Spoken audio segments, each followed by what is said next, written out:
ఆరోపణ చేస్తున్నా వందల కోట్ల రూపాయలు మీ తప్పిదాల వల్ల పౌర సరఫరాల శాఖ మీద బ్యాంకులలో లోన్లు తీసుకొచ్చి మిత్తి కట్టలేక పౌర సరఫరాల శాఖ దివాలా అంచులో ఉన్నది. ఇది ఈటెల రాజేందర్ గారి మీద నేను చేస్తున్న ఆరోపణ నెంబర్ 1. నెంబర్ 2, ఇక అల్లుడు హరీష్ రావు గారి గురించి మాట్లాడుకుందాం. కేసీఆర్ గారు ఆయన అనుచరులు చెప్తుంటారు, మా అల్లుడు హరీష్ రావు గారు ఆణిముత్యమని, హరీష్ రావు గారేమో మా మామ స్వాతిముత్యమని. అల్లుడేమో ఆణిముత్యం, మామనేమో స్వాతిముత్యం. ఇలా ప్రజల్ని మభ్యపెట్టి బుజ్జగించి మోసగించి అధికార పీఠమెక్కి పార్టీ ఫిరాయింపులను ప్రోత్సహించి పక్క పార్టీలను బలహీనపరిచి ఇతరులు కష్టపడి 20 ఏళ్ళలో 30 ఏళ్ళలో 40 ఏళ్ళలో శ్రమించి రాజకీయంగా ప్రజా జీవితంలో ప్రజాసేవలో గుర్తింపు తెచ్చుకున్న నాయకులను పార్టీలు ఫిరాయిస్తున్నారనో లేకపోతే టీఆర్ఎస్తో అంతర్గతంగా మాట్లాడుకుంటున్నారనో అమ్ముడు పోయినరానో తప్పుడు ప్రచారాలలో అందవేసిన చెయ్యి కేడీల కుటుంబాంది. వీళ్ళు ఈరోజు ఈ రాష్ట్ర రాజకీయాలను భ్రష్టు పట్టించి గబ్బు పట్టించి ఏ ఒక్క ప్రజాప్రతినిధికి ప్రజలలో గౌరవం లేకుండా చేసిన పార్టీ టీఆర్ఎస్ పార్టీ. ప్రతి వ్యక్తిని ఈ తెలంగాణ రాష్ట్రం నుంచి ప్రాతినిధ్యం వహిస్తున్న అన్ని రాజకీయ పార్టీలలో ఉండే నాయకులను ఏదో ఒక సందర్భంలో పార్టీలు ఫిరాయిస్తున్నారని చెప్పి తప్పుడు ప్రచారం చేయించిన పార్టీ టీఆర్ఎస్ పార్టీ. ఈ రాష్ట్రంలో పార్టీ ఫిరాయింపుల ప్రచారం నుంచి తప్పించుకున్న వ్యక్తే లేడంటే ఆశ్చర్యపోవాల్సిన అవసరం లేదు. వార్డు మెంబర్ నుంచి మొదలు పెడితే పార్లమెంటు మెంబర్ వరకు ఎవరినైనా, పార్లమెంటు నుంచి పంచాయతీ మెంబర్ వరకు టీఆర్ఎస్ పార్టీలో రేపో మాపో చేరుతున్నారని చెప్పి తప్పుడు విష ప్రచారాన్ని మామ అల్లుళ్ళు కొడుకు బిడ్డ కలిసి ఇతరుల మీద దుమ్మెత్తి పోసి విష ప్రచారం చేసి ప్రజలలో వాళ్ళ విశ్వాసాన్ని తగ్గించి రాజకీయ విలువలను మంటలో కలిపిన మీరు మీ వరకు వస్తే కానీ తత్వం బోధపడలేదని చెప్పి నిన్న హరీష్ రావు గారు మాట్లాడిన దాన్ని బట్టి అర్థమైంది. ఆయన పుట్టింది టీఆర్ఎస్లోనేనంట, సచ్చేది కూడా టీఆర్ఎస్లోనేనంట. నేను ఈ సందర్భంగా చెప్తున్న మిత్రుడికి, టీఆర్ఎస్లో ఉంటే 100% నువ్వు సస్తావు. మీ మామ నీ అల్లుడు నేను సంపనికే కంకణం కట్టుకున్నారు, ముహూర్తం కూడా పెట్టుకున్నారు. ఇక నువ్వు అందులో చచ్చేది ఏందా? అందులో ఉంటే గ్యారెంటీగా చంపుతారు, దుంకు ఆ పడవ అని చెప్పి నీకు కావాల్సిన వాళ్ళు ఎవరో నీకు సలహా ఇచ్చి ఉండొచ్చు, నువ్వు పోయి అమిత్ షాను కలిసి ఉండొచ్చు, కేసుల భయానికన్నా కలిసి ఉండొచ్చు, పార్టీ ఫిరాయింపుల కోసమన్నా కలిసి ఉండొచ్చు. నువ్వు పుట్టిందే నిఖార్సైన వజ్రం లాంటోడు అన్నట్టు ఏదైతే చెప్పుకుంటున్నావో, అయ్యా నువ్వు నిప్పు, మీ మామ ఉప్పు, ఇవన్నీ మాటలు మానుంది. మీకు ఎప్పుడో తుప్పు పట్టింది. తుప్పు పట్టిన మీరు హరీష్ రావు గారి గురించి ఒక మాట పాత్రికేయ మిత్రులకు గుర్తు చేయాల్సిన బాధ్యత నా మీద ఉంది. మీరు సజీవ సాక్ష్యాలే, కానీ ఆనాటి సంఘటనలకు అప్పుడప్పుడు సందర్భం వచ్చినప్పుడు కొన్ని అంశాలు మీ దృష్టికి కూడా గుర్తుకు రాకపోయి ఉండొచ్చు. 2008లో తెలంగాణ రాష్ట్రం ఇవ్వడం లేదని చెప్పి 16 మంది శాసనసభ్యులు, 4 పార్లమెంటు సభ్యులు టీఆర్ఎస్ నుంచి రాజీనామా చేసి ఉప ఎన్నికలకు తెరలేపినరు. ఎందుకంటే కేంద్ర ప్రభుత్వము ఇస్తాన్న తెలంగాణ ఇవ్వలేదు కాబట్టి ఉప ఎన్నికలకు వెళ్తున్నాం, ప్రజాక్షేత్రంలోనే తేల్చుకుంటామని చెప్పి 2008లో ఎన్నికలకు వెళ్ళడం జరిగింది. 16 శాసనసభ స్థానాలకు 4 పార్లమెంటు స్థానాలకు ఎన్నికలు జరిగితే 16లో 7 అసెంబ్లీ స్థానాలు టీఆర్ఎస్ గెలిచింది, 5 అసెంబ్లీ స్థానాలు కాంగ్రెస్ పార్టీ గెలిచింది, 4 అసెంబ్లీ స్థానాలు టీడీపీ గెలిచింది ఆనాడు.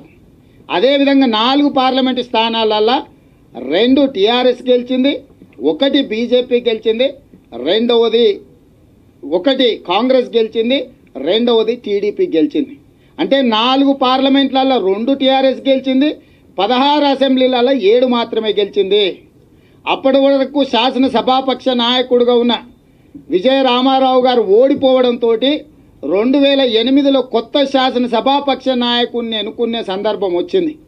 ఆనాడు శాసనసభాపక్ష నాయకుడిగా హరీష్ రావు గారు కావాలని వాళ్ళ మామ దగ్గర ఎంత పోరు పెట్టినా ఆయనకి ఇవ్వకుండా ఈటెల రాజేందర్ గారిని శాసనసభాపక్ష నాయకుడిగా నాడు కేసీఆర్ గారు నియమించారు.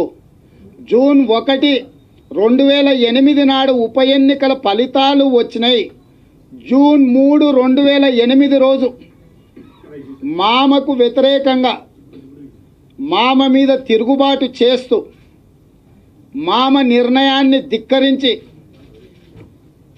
హరీష్ రావు గారు ఆనాటి ముఖ్యమంత్రి డాక్టర్ వైఎస్ రాజశేఖర రెడ్డి గారిని కలిసి చర్చలు చేసిండు పార్టీ ఫిరాయించడానికి, కాంగ్రెస్ పార్టీలో చేరడానికి. ఇది సజీవ సాక్ష్యం. ఆనాడు పత్రికలలో ప్రసార సాధనాలలో ప్రముఖంగా రాసిండ్రు, టీవీలలో వేసిండ్రు. హరీష్ రావు గారు కేసీఆర్తో విభేదించి కాంగ్రెస్ పార్టీలో చేరుతున్నాడు. రాజశేఖర రెడ్డి గారు కూడా ఇలాంటి యువకులు ప్రజా జీవితంలో ప్రజలకు ఉపయోగపడతారు, కాంగ్రెస్ పార్టీలకు రమ్మని ఆహ్వానించండు. హరీష్ రావు గారు ఆమోదించిందని చెప్పి ఈ కలిసి బొకే ఇచ్చిన సందర్భంలో వార్తలన్నీ కూడా గుప్పుమన్నాయి. తర్వాత ఏమి జరిగిందో కుటుంబంలో మళ్ళీ హరీష్ రావు గారిని పార్టీ ఫిరాయించకుండా ఆనాడు రాజశేఖర రెడ్డి గారిని కాదని కేసీఆర్ గారు హరీష్ రావు గారిని నిలువరించుకోగలిగిండు. కానీ ఆనాడు ఈటెల రాజేందర్ శాసనసభాపక్ష నాయకుడిగా అయినందుకు పార్టీనే వీడి పార్టీ ఫిరాయించాలనుకున్నది నువ్వు కాదా మిత్రమా హరీష్ రావు గారు అని నేను అడుగుతున్నా. ఇది పక్కన పెడితే 2009లో మహాకూటమి గట్టి కమ్యూనిస్టులు, టీడీపీ, టీఆర్ఎస్ కలిసి ఎన్నికలలో పోటీ చేస్తే ఆనాడు దాదాపుగా టీఆర్ఎస్కు 52 స్థానాలు ఎన్నికలలో పొత్తుకిస్తే టీఆర్ఎస్ పార్టీ గెలిచింది 10 స్థానాలు మాత్రమే. పార్లమెంట్లు 2 గెలిచిండ్రు. విజయశాంతి అదేవిధంగా కేసీఆర్ గారు. ఆ 10 స్థానాలు గెలిచిన తర్వాత ఆనాడు రాజశేఖర రెడ్డి గారు ఉమ్మడి ఆంధ్రప్రదేశ్లో పార్టీని బలోపేతం చేయడానికి ఆపరేషన్ ఆకర్ష్ అనే ఒక పథకాన్ని తీసుకొచ్చిండు. పార్టీలనే విలీనం చేసుకోవాలని, ఇతర పార్టీలలో గెలిచిన శాసనసభ్యులను కాంగ్రెస్ పార్టీలో చేర్చుకోవాలని ఒక ప్రయత్నం చేసిండు. అందులో భాగంగా మళ్ళీ 2009లో రాజశేఖర రెడ్డి గారికి అత్యంత విశ్వాసపాత్రుడైన మిత్రుడిని హరీష్ రావు గారు కలిసి రహస్యంగా చర్చించి ఒక ఒప్పందానికి వచ్చి కేసీఆర్ మినహా మొత్తం పార్టీని కాంగ్రెస్ పార్టీలో విలీనం చేయడానికి పూర్తి స్థాయిలో ఒప్పందాలు జరిగినాయి. ఆనాడు బడ్జెట్ సమావేశాలు, శాసనసభ సమావేశాలు జరుగుతున్న సందర్భంలో ఈ చర్చలు జరిగినాయి. సమావేశాల తర్వాత చిత్తూరు కార్యక్రమానికి వెళ్ళి వెనక్కి వచ్చిన తర్వాత టీఆర్ఎస్ పార్టీని సంపూర్ణంగా కేటీఆర్ని ఇద్దరిని పక్కన పెట్టి మొత్తం కాంగ్రెస్లో విలీనం చేయడానికి ఇదే హరీష్ రావు గారు రాజశేఖర రెడ్డి గారికి ఆప్తుడైన మిత్రుడి ద్వారా అన్ని చర్చలు సంపూర్ణం చేసి రాజశేఖర రెడ్డి గారితో ఒప్పందానికి ఆనాడు దిగిండు. కానీ దురదృష్టవశాత్తు రాజశేఖర రెడ్డి గారు చిత్తూరు పోతూ మార్గ మధ్యంలో పావురాల గుట్టలో ప్రమాదవశాత్తు వారు మరణించడంతో ఆనాడు హరీష్ రావు గారు టీఆర్ఎస్ను కాంగ్రెస్లో విలీనం చేయాలన్న ప్రమాదం తప్పింది. రాజశేఖర రెడ్డి గారికి ప్రమాదం జరగడం వల్ల టీఆర్ఎస్ విలీన ప్రమాదం తప్పింది తప్ప నీ బుద్ధి సక్రమం కాదని చెప్పి ఈ సందర్భంగా గుర్తు చేస్తున్నా. మీరు అంటుండొచ్చు, మీరు అన్నదానికి ఏదైనా ఆధారాలు ఉన్నాయని మీకు అనుమానం కూడా రావచ్చు. రాజకీయాలలో అంతర్గతంగా జరిగేటివి ఆధారాలు ఉండవు. నిబద్ధత, చిత్తశుద్ధి, విశ్లేషణ చేస్తే స్పష్టత వస్తుంది. ఇవాళ టీఆర్ఎస్ అధికారంలోకి వచ్చిన తర్వాత ఆనాడు చీలికలకు కారణమై విలవిలలాడిన టీఆర్ఎస్ పార్టీ 2014లో గెలిచిన మరుక్షణం నుంచి చీలికల మీద, పార్టీ ఫిరాయింపుల మీద, ప్రజాప్రతినిధుల కొనుగోళ్ల మీదనే ప్రత్యేకమైన దుకాణాలు ఏర్పాటు చేసి సంతలో పశువుల కంటే హీనంగా పార్టీ ఫిరాయింపులను ప్రోత్సహించే వాళ్ళకు కూడా, పార్టీ ఫిరాయించిన వాళ్ళకే కాదు, ఫిరాయింపులను ప్రోత్సహించిన వాళ్ళకు కూడా నజరానాలు ఇచ్చి ప్రోత్సహించిన చరిత్ర కేసీఆర్ కుటుంబానిది. ఇవాళ కేసీఆర్ గారికి ఇంటి పోరు తప్పడం లేదు. ఇంటిలో మూడో ఫ్రంట్ వచ్చింది. మూడో ఫ్రంట్ రావడంతో మొదటోడు రెండోగోడు టెంటు కూలుస్తామనే కాడికి వచ్చిండ్రు. కొడుకు ముఖ్యమంత్రి అడుగుతుండు, అల్లుడు ముఖ్యమంత్రి అడుగుతుండు. విధి పాలుపోని పరిస్థితిలో హరీష్ రావు గారిని తప్పించి పార్లమెంటు పోటీ పెట్టించి నాతో పాటు నువ్వు ఢిల్లీకి రావాలని ఒక కహాని అల్లుడికి చెప్పి కొడుక్కి మార్గం సుమమం చేయడానికి కేసీఆర్ గారు ప్రయత్నం చేస్తున్నారు. కాబట్టే హరీష్ రావు గారు ఈరోజు బీజేపీతో చర్చలు జరుపుతున్నారు. బీజేపీలో ఉండే మీ బంధువైన నాయకుడితో మీరు రహస్య సమావేశాలు, భారతీయ జనతా పార్టీ ప్రధాన కార్యదర్శి మీ బంధువైన కీలక వ్యక్తితో మీరు పదే పదే సమావేశాలు ఏర్పాటు చేసి నేను భారతీయ జనతా పార్టీలో చేరితే నా హోదా ఏంది, నా భవిష్యత్తు ఏందని మాట్లాడిన మాట వాస్తవం కాదా? నీకు సంబంధించిన అత్యంత సన్నిహితులను నమ్మకస్తులను ఆ ప్రధాన కార్యదర్శితో చర్చలకు పురమాయించిన మాట వాస్తవం కాదా? దానికి సంబంధించి ముఖ్యమంత్రి గారికి ఉప్పందడంతో హరీష్ పార్టీలో చీలిక తీసుకొచ్చి బీజేపీ పార్టీలకు ఫిరాయిస్తే టీఆర్ఎస్ పార్టీ ఉనికే కోల్పోతుంది. కాబట్టి సోషల్ మీడియాలో నీ బండారం బయట పెట్టడానికి విస్తృత స్థాయి ప్రచారానికి తెరలేపిన మాట వాస్తవం కాదా? నీ ఐటీ శాఖ మంత్రి బావమర్ది ఈ ప్రచారానికి పూర్తి స్థాయిలో ఫేక్ ఫేస్బుక్ అకౌంట్స్ ఓపెన్ చేసి కొన్ని వేల ఫేక్ ఫేస్బుక్ అకౌంట్లు, ట్విట్టర్ అకౌంట్లు ఓపెన్ చేసి దీన్ని సర్క్యులేషన్ చేపిస్తున్న మాట వాస్తవం కాదా? ఇవాళ ప్రజల మీద రుద్దే ప్రయత్నం చేస్తున్నారు. ఫలానా పత్రిక వాళ్ళకి సంబంధించిన వాళ్ళు చేసిరు, వాళ్ళు కేసు పెట్టలేదా అని అడుగుతున్నారు. నేను అడుగుతున్న ఐటీ శాఖ మంత్రిని స్వయాన నీ బావమరిది కదా, మీరు విశ్లేషించలేరా? మీరు తేల్చలేరా? ఒకవేళ మీరు అంతర్గతంగా డీజీపీని పిలుచుకొని ఆదేశాలు విచారణ చేయాల్సిన దాన్ని బహిరంగంగా పత్రికలకు చెప్పాల్సిన అవసరం ఏమొచ్చిందని నేను అడుగుతున్నా. ఎవరికి వివరణ ఇచ్చుకుంటున్నావు హరీష్ రావు గారు? మీ మామకు వివరణ ఇచ్చుకుంటున్నావా? బావమర్దికి వివరణ ఇచ్చుకుంటున్నావా? ఎవరికి వివరిస్తున్నావు? మొత్తం అధికారమే నీ చేతులు ఉంది. తప్పుడు ప్రచారం, విష ప్రచారం ఎవరు చేస్తే వాళ్ళని పట్టుకొచ్చి కేసు పెట్టి తక్షణమే లాకప్లు వేసే అధికారం నీ చేతిలో ఉంది. అన్ని శాఖలు మీ దగ్గరనే ఉన్నది. మీరు ఆ పని చేయకుండా పత్రికా సమావేశం పెట్టి నేను పార్టీ ఫిరాయిస్తున్నా అని తప్పుడు ప్రచారం చేస్తున్నారు, నేను పుట్టింది ఇందుల్నే, సచ్చేది కూడా ఇందుల్నే అని ఎవరికి వివరణ ఇచ్చుకుంటున్నావు అని నేను అడుగుతున్నా హరీష్ రావును. ఎందుకు ప్రజలకు వివరణ చెప్తున్నావు నువ్వు? ఎవరి కోసము? ఎందుకు నువ్వు దోషిలాగా చేతులు కట్టుకొని పత్రికా సమావేశంలో వివరణ ఇచ్చుకునే పరిస్థితి వచ్చిందంటే నీ పార్టీలో నీ పరిస్థితి ఏందో మాకు అర్థమైతలేదా? నీ పరిస్థితి టీఆర్ఎస్ పార్టీలో ద్వితీయ శ్రేణి పౌరసత్వము, మొదటి శ్రేణి పౌరుడు కేటీఆర్ అయితే నువ్వు ద్వితీయ శ్రేణి పౌరుడుగా అవమానాలతో నువ్వు బ్రతకడం లేదా? నీ కుటుంబంలో శుభకార్యం జరుగుతా కూడా కేటీఆర్ గారు బహిష్కరించిండు కదా. ఇది ప్రజలు గమనిస్తలేరని మీరు అనుకుంటున్నారా? ఇంకా ఎంతకాలం ఇలాంటి మభ్యపెట్టే ప్రకటనలు చేస్తారు హరీష్ రావు గారు అని నేను అడుగుతున్నా.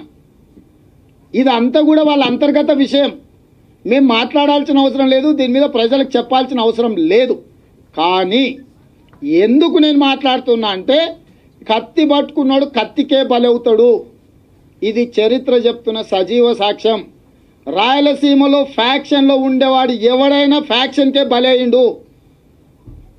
అదేవిధంగా పార్టీ ఫిరాయింపులతోని మిగతా పార్టీలను బలహీనం చేయాలనుకున్న టీఆర్ఎస్ పార్టీకి దేవుడు అనేటోడు ఒకడు ఉన్నాడు. అదే గుణపాఠం చెప్పడానికి కాలం వచ్చింది. ఇవాళ నువ్వు చేసేదే నీ ఎంబడొస్తుంది, నువ్వు ఏం చేస్తే గదే నీ ఎంబడొస్తుంది. ఇవాళ నువ్వు ఫిరాయింపులతో ఇన్ని రోజులు మిగతా పార్టీలను తప్పుడు ప్రచారం, విష ప్రచారంతో మానసికంగా ఇతర ప్రజాప్రతినిధులను మీరు ఎంత వేధించినరో, ఎంత మానసిక క్షోభకు గురి చేసినరో ఇవాళ మీ వంతు వచ్చింది. మీ వంతు వచ్చే వరకల్లా మీరు మాత్రం దైవాంశ సంభూతులు, దేవదూతలు, నికార్సైన మనుషులు, 24 క్యారెట్ల బంగారం అని మీరు గొప్పలు చెప్పుకుంటారా? మీరు చేసిన పని మీకే వంతు వచ్చింది.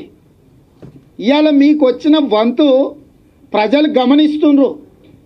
హరీష్ రావు గారు ఎందుకు ఎవరికి తెలియకుండా అమిత్ షాను కలిసిండు, అమిత్ షాతో రహస్య సమావేశాలు అయిన సంగతిని ఇంటెలిజెన్స్ అధికారి నిఘా అధికారులు ముఖ్యమంత్రి గారికి నివేదిక ఇవ్వనందుకు నిఘా ఉన్నతాధికారిని బదిలీ చేసిన మాట వాస్తవం కాదా ఉన్నపలంగా?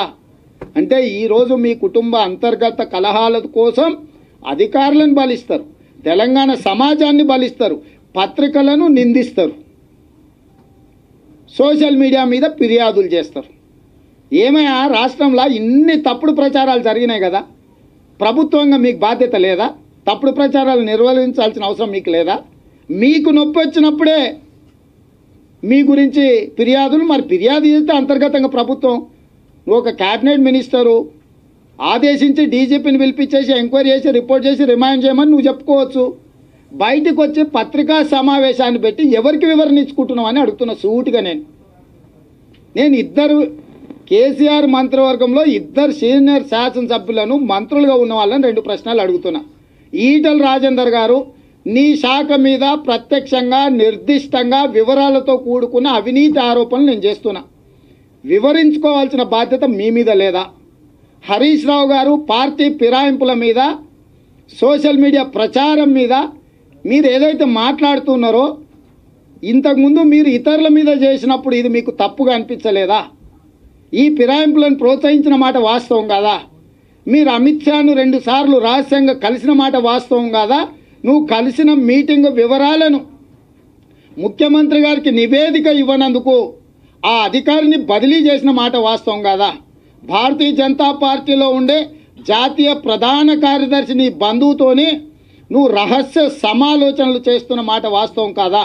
పార్టీ ఫిరాయిస్తే నీ రాజకీయ భవిష్యత్ ఏంది? రేపు ఒకవేళ కేసీఆర్ గారు నీ మీద దాడులకు ఉసిగొల్పితే ఉన్న పరిస్థితులు ఏందని మీరు సమీక్షించుకొని అంచనా వేసుకొని సమయం దొరికినప్పుడు సరైన సమయంలో టీఆర్ఎస్ను చీల్చడానికి మీరు కార్యాచరణను సిద్ధం చేసుకుంటున్న మాట వాస్తవం కాదా? ఎవరిని మభ్యపెట్టదలుచుకున్నావు? ఇవాళ 2001 నుంచి ఉద్యమంలో చురుగ్గా ఉన్న నేను నాది కదా ముఖ్యమంత్రి కూర్చి కేసీఆర్ గారి తర్వాత అని నీ సన్నిహితుల దగ్గర నువ్వు నీ మనోభావాలను వ్యక్తం చేసిన మాట వాస్తవం కదా? ఇప్పుడు ఉన్న పలంగా పారాచూట్ వేసుకొని ఆకాశంలో నుంచి గద్దలాక దిగి ఆ ముఖ్యమంత్రి కూర్చొని బామారు తెచ్చుకపోతుంటే నీకు అంత దుఃఖం వస్తుందే? మరి 40 ఏళ్ళు 50 ఏళ్ళు పార్టీ పీసీసీ ప్రెసిడెంట్లను చేసి పెంచి పోషించి ఎమ్మెల్యేలను మంత్రులను ముఖ్యమంత్రి హోదా స్థాయిలో పీసీసీ అధ్యక్షులు చేసిన నాయకులను కోవర్టులుగా మార్చుకొని పార్టీలోకి ఫిరాయింపజేసి రాజ్యసభలు ఇచ్చినప్పుడు ఈ బుద్ధి లేదా? ప్రజాప్రతినిధులు ఎన్నికైన వాళ్ళని అక్రమ కేసులు పెట్టి కాంట్రాక్టులు ఇస్తామని ప్రలోభ పెట్టి ఒత్తిడి చేసి నయాన్నో భయాన్నో మీ పార్టీలో చేర్చుకున్నప్పుడు ఈ నిబద్ధత ఎక్కడ పోయిందని నేను అడుగుతున్న కేసీఆర్ను, కేటీఆర్ను, హరీష్ రావు గారిని. అంటే తన దాకా వస్తే కానీ తత్వం బోధపడదని, నొప్పి నీ కుర్చీ కిందికి వస్తే కానీ నీకు అర్థమవుతలేదా అని చెప్పి అడుగుతున్న మిత్రుడు హరీష్ రావు గారిని. 100% టీఆర్ఎస్ పార్టీ చీలిపోవడం ఖాయం. ఈ చీలికకు నాయకత్వం హరీష్ వహిస్తాడా, ఈటల రాజేందర్ వహిస్తాడా? చీలినోళ్ళు కోదండరాం వైపు వెళ్తారా, భారతీయ జనతా పార్టీ వైపు వెళ్తారా, వ్యక్తులుగా కొంతమంది కాంగ్రెస్లోకి వస్తారా అనేది కొంత సమయం మాత్రమే ఉంది తప్ప ఇది జరగడం ఖాయము. చరిత్రలో కత్తి పట్టుకున్నాడు కత్తికే బలైందన్న మాట ఎంత వాస్తవమో కేసీఆర్ గారు ప్రోత్సహించిన ఫిరాయింపులు, అదే ఫిరాయింపులకు కేసీఆర్ గారు బలికాక తప్పదు. అది రోజులు వెనక ముందు అనేది తప్ప టీఆర్ఎస్ పార్టీ చీలిపోవడం కూలిపోవడం ఖాయం. అది మామాల్లుల పంచాయతా, బావబామర్దుల పంచాయతా, మొత్తం కుటుంబమే కుటుంబ కుంపట్లు పెట్టుకొని సలసల కాగిపోతున్నది. ఏ క్షణమైనా పొంగి పొరలొచ్చు. కాబట్టి తెలంగాణ సమాజం టీఆర్ఎస్ పార్టీని, కేసీఆర్ను విశ్వసించాల్సిన అవసరం లేదు. కుటుంబ కలహాలతో కుతకుతలాడుతున్నది. ఎప్పుడైనా కుండ పలిగిపోవడం ఖాయమని చెప్పి పలగాల్సిన అవసరం కూడా ఉన్నది.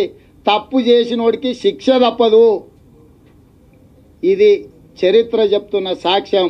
నువ్వు ఏ తప్పు అయితే చేసినావో అదే తప్పుకు నువ్వు గురి అవుతావు. పాతకాలంలో దేవుళ్ళు తప్పులు చేస్తే పైకి తీసుకెళ్ళి యమధర్మరాజు నూనె లేసి కాలుస్తాడు, సూదులతో గుచ్చుతాడు, ఉల్టా ఏలాడేసి కొడతాడు అని పెద్దలు చెప్పేది.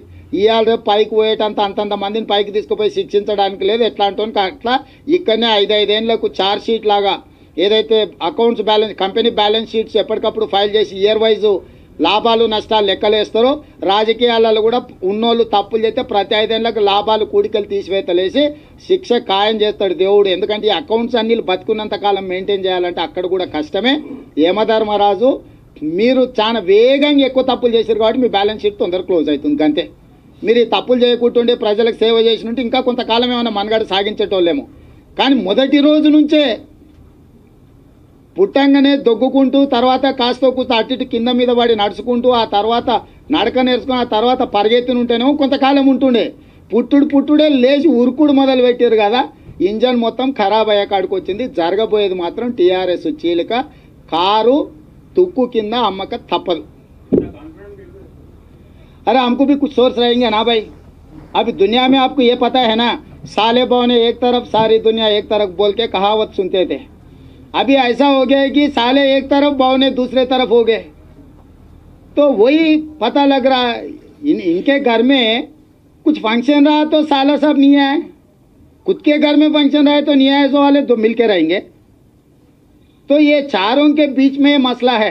एक दो नहीं है तो आपके जैसा कोई बड़ा आदमी बैठ के बिठा के कुछ तो कुछ माहौल करते थे. आजकल तो 4 हो गए, चारों तरफ से खींच रहे. वो फाड़ने का जरा उधर इधर आगे पीछे हो रहा है. अब जरा ध्यान से देखते रहो, आधी रात में कभी तो भी कब फूट जाएगा.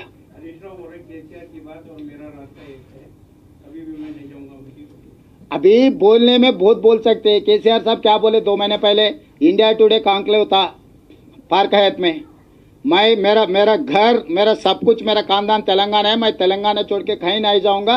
देश का कोई मतलब ही नहीं है मेरे को, प्राइम मिनिस्टर कुछ भी हमको खबर नहीं है. खाली हम तेलंगाना को भला करने के लिए बंगार तेलंगाना बनाने में लग गए हम लोग उधर इधर पलट के देखने का भी हमको वक्त भी नहीं है बोल के बोले 2 महीने पहले. आप भी दे होंगे, नहीं तो मैं देता हूँ पूरा.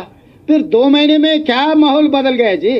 क्यों अभी दिल्ली जाता हूँ, ये करता हूँ वो करता हूँ, एर्राकोटा को तोड़ता हूँ, यहाँ के कुछ बंगले तोड़े ना, मैं वहाँ पर जाके पार्लियामेंट हाउस तोड़ने का है, प्रेसिडेंट ऑफ इंडिया हाउस तोड़ने का है, ये सब कुछ तोड़ने का एक इरादा बना लेके कुछ बोल रहा है ना. क्यों बोल रहा, मतलब उनके खानदान में ये है, एक शाप है, वो कभी भी सही नहीं बोलता.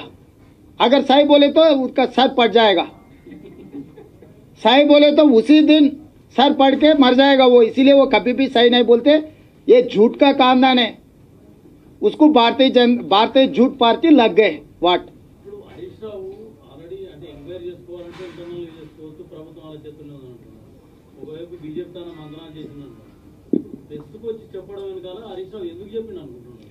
కేవలం బావమర్దిని మావను మభ్యపెట్టడానికి కొంత సమయాన్ని తీసుకోవడానికి కోసమే చేస్తున్న ప్రయత్నము.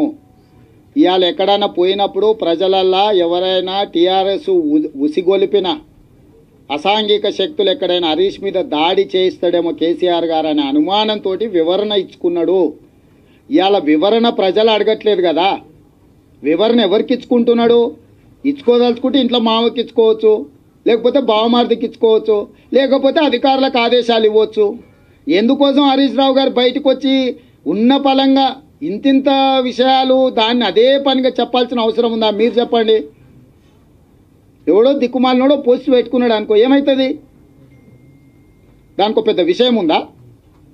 దానికి అంతంత వివరణ ఇచ్చుకొని తాటికాయంత అక్షరాలల్లా నేను పుట్టింది ఇక్కడనే, సచ్చేది ఇక్కడనే, ఇంతింత పెద్ద పదాలు వాడాల్సిన సందర్భం కాదు కదా. ఎవడో సోషల్ మీడియాలో దిక్కుమాలినోడో పోస్ట్ పెట్టిండా, సరే వాని అభిమానం కొద్దీ నా భారతీయ జనతా పార్టీలోకి వస్తే బాగుంటుందేమని అనుకొని ఉండొచ్చు, పెట్టుకొని ఉండొచ్చు. దానికి పుట్టుకతోని సాగుతోని లంకెబెట్టి ఇక మొత్తం ఇక ఆయన ఇక కోసుకొని ఇగో నా రక్తం చూడని చూపించేంత దూరం పోయిండు. అంత అవసరం ఏమొచ్చింది అంటున్నా. ఇప్పుడు రాష్ట్రం ఎన్నో సమస్యలతో కొట్టుమిట్టాడుతుంది. ఇండ్లు రాక చచ్చిపోతున్నారు, భూములు లేక చచ్చిపోతున్నారు, రైతు రుణమాఫీ జరగక చచ్చిపోతున్నారు, పిల్లలకు ఉద్యోగాలు రాక ఆత్మహత్యలు చేసుకుంటూ, ఫీజు కేజీ టు పీజీ ఉచిత విద్య లేక విద్యార్థులు బాధ, ఇన్ని సమస్యలు ఉన్నప్పుడు ఆ సమస్యల పరిష్కారానికి సంబంధించిన అంశాలను చెప్పకుండా లేదా నిర్దిష్టంగా పౌర సరఫరాల శాఖలో జరిగిన అవినీతి మీద నేను చేసిన ఆరోపణల గురించి మాట్లాడకుండా శాపనార్థాలు మాకు పెట్టి శాపనార్థాల ముసుగులో వివరణ ఇచ్చుకునే ప్రయత్నం చేస్తుండు. ఆ వివరణను చూసిన వాళ్ళకి ఎవరికైనా హరీష్ రావు గారి యొక్క పోవడి స్పష్టంగా అర్థమవుతుంది. పొట్టోని పొడుగోడు కొడితే పొడుగోని పోచమ్మ కొడుతుంది. ఇది చరిత్ర. మీరు ఏం ఆలోచన చేయాల్సిన పని లేదు. పొట్టోడు కేటీఆర్ని హరీష్ కొట్టిండు అనుకో, హరీష్ని పోచమ్మ కొడుతుంది. జరగపోయేది ఇదే. కాకపోతే ఈరోజా రేపా ఎల్లుండా అనేది కొంత సమయం.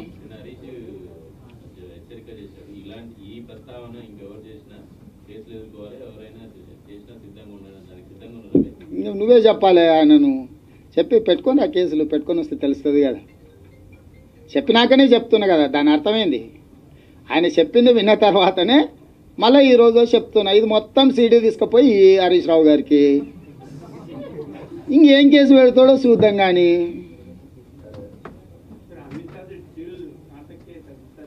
अभी चल रहा भाई बातचीत. हर एक आदमी बिकने में तो थोड़ा बहुत उसका गुंजाइश तो होगा ना. गुंजाइश में अभी पेंडिंग पड़ा हुआ है.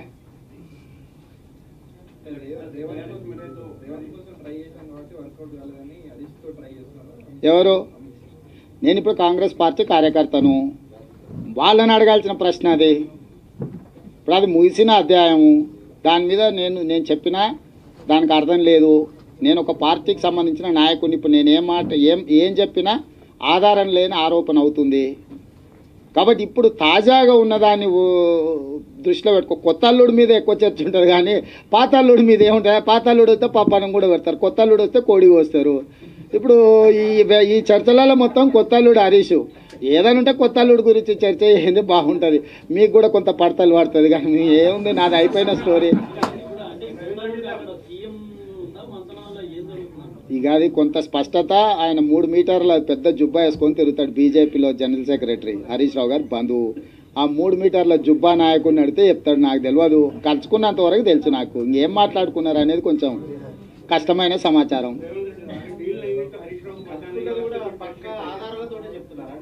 ఇప్పుడు నేను చెప్పేది ఏంటంటే, మీకు 2007 నుంచి 2018 11 సంవత్సరాల నుంచి రేవంత్ రెడ్డి ఎన్నో పత్రికా సమావేశాలు ఏర్పాటు చేసిండు, ఎన్నో విషయాల మీద మాట్లాడిండు. నా పాత ట్రాక్ రికార్డ్ తీయండి. నేను చెప్పినట్టు జరిగిందా లేదా? సో ఇప్పుడు ఉన్న పలంగా వచ్చి వాళ్ళ మీద ఈ ఆరోపణలు చేయడం వల్ల అదనంగా ఒరిగేది కూడా ఏం లేదు. మీరే ఆలోచన చేయండి. నిన్న హరీష్ రావు గారు అంత హడావిడికి వచ్చి అంత వివరణ ఇచ్చుకోవాల్సిన అవసరం ఉందా? ఒక పాత్రికేయ మిత్రుడిగా మీరు విశ్లేషించండి. ఇంకా నేను ఇంతకంటే ఎక్కువ ఏం అక్కర్లేదు. మీ అనుభవాన్ని ఉపయోగించండి. ఎవరి కోసం వివరణ అంత పెద్దగా ఇచ్చుకోవాల్సిన అవసరం వచ్చింది? నేను పుట్టింది ఇక్కడనే, సచ్చేది ఇక్కడనే, అంత సావు గురించి కూడా చర్చ చేయాల్సినంత అవసరం ఉందా? ఈ ఒక్కదానికి నువ్వు సమాధానం చెప్తే మిగతా అన్ని ప్రశ్నలకు నీకు ఆటోమేటిక్గా చిక్కుముళ్ళు విడిపోయినట్టు ఇట్లా మేఘాలు వేడిపోయినట్టుగా విడిపోయి మీకు మొత్తం ఆకాశం కనిపిస్తుంది.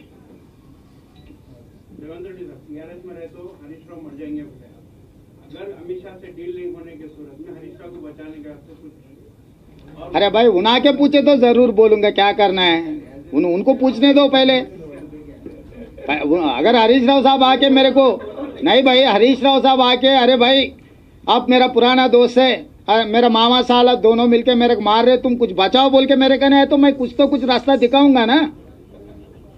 वो पुराना मेरा दोस्त है, आकर उसको नहीं होगा मगर मेरे को थोड़ा बहुत रहेंगे ना. वो इसीलिए बोल रहा हूँ ना, उनको आके पूछने दो. बराबर हमदर्दी है बोल के मैं उसको मशवरा कर रहा हूँ. भैया अगर आपको इशारे किए तो अरे पूछ भाई मेरा दोस्त को कुछ रास्ता दिखाएंगे बोल के, अगर ऐसा कुछ रहा तो बोलो, मैं बोलूँगा. आपको अलग बोलूँगा. इतने लोगों के सामने बोले तो कैसा होता? చెప్పినా కదా, ఇప్పుడే సజెషన్ ఇచ్చిన కదా. పడవ మునగడం ఖాయం, దూకు అని చెప్తున్నా. అందులోండి మునుగుతే పోతావు, అందులో ఉంటే మునుగుతే పోతావు. ముందుగాల దుంకినావు అనుకో ఎంతో కొంత బయటపడే అవకాశం ఉంది. కాబట్టి ఏదో చేస్తున్న ప్రయత్నం ఏదో నడవని అని చెప్తున్నా. ఇక ఇప్పుడు పోతుంటే ఊరు వస్తుంది, కూర్చుంటే అయితే రాదు. ఇక ఆయన ఓదలుచుకున్నాడు ఊరికి. ఏదో ఒకటి ఫస్ట్ అందుకెళ్ళి అయితే దూకం అంటున్న తర్వాత ఎందుకు పోయేది అనేది మళ్ళీ చెప్దాం. కానీ అది నేను కాదు అధ్యక్షుడు నిర్ణయించాల్సింది, అది నా స్థాయి. నేను కార్యకర్త స్థాయిలో మంచిది చెడేందని మమ్మల్ని ఎవరైనా అడిగినప్పుడు సలహా చెప్తాము, పార్టీ నిర్ణయం తీసుకుంటుంది. అధ్యక్షుడు తీసుకున్న నిర్ణయానికి కట్టుబడి ఉండాల్సింది ఎవరమైనా. ధన్యవాదాలు. ఏంటండి వీడియో నచ్చిందా? అయితే ఓ లైక్ వేసుకోండి, లేదంటే ఓ కామెంట్ చేయండి. ఎప్పటికప్పుడు మా వీడియోస్ చూడాలంటే సబ్స్క్రైబ్ చేసుకోండి.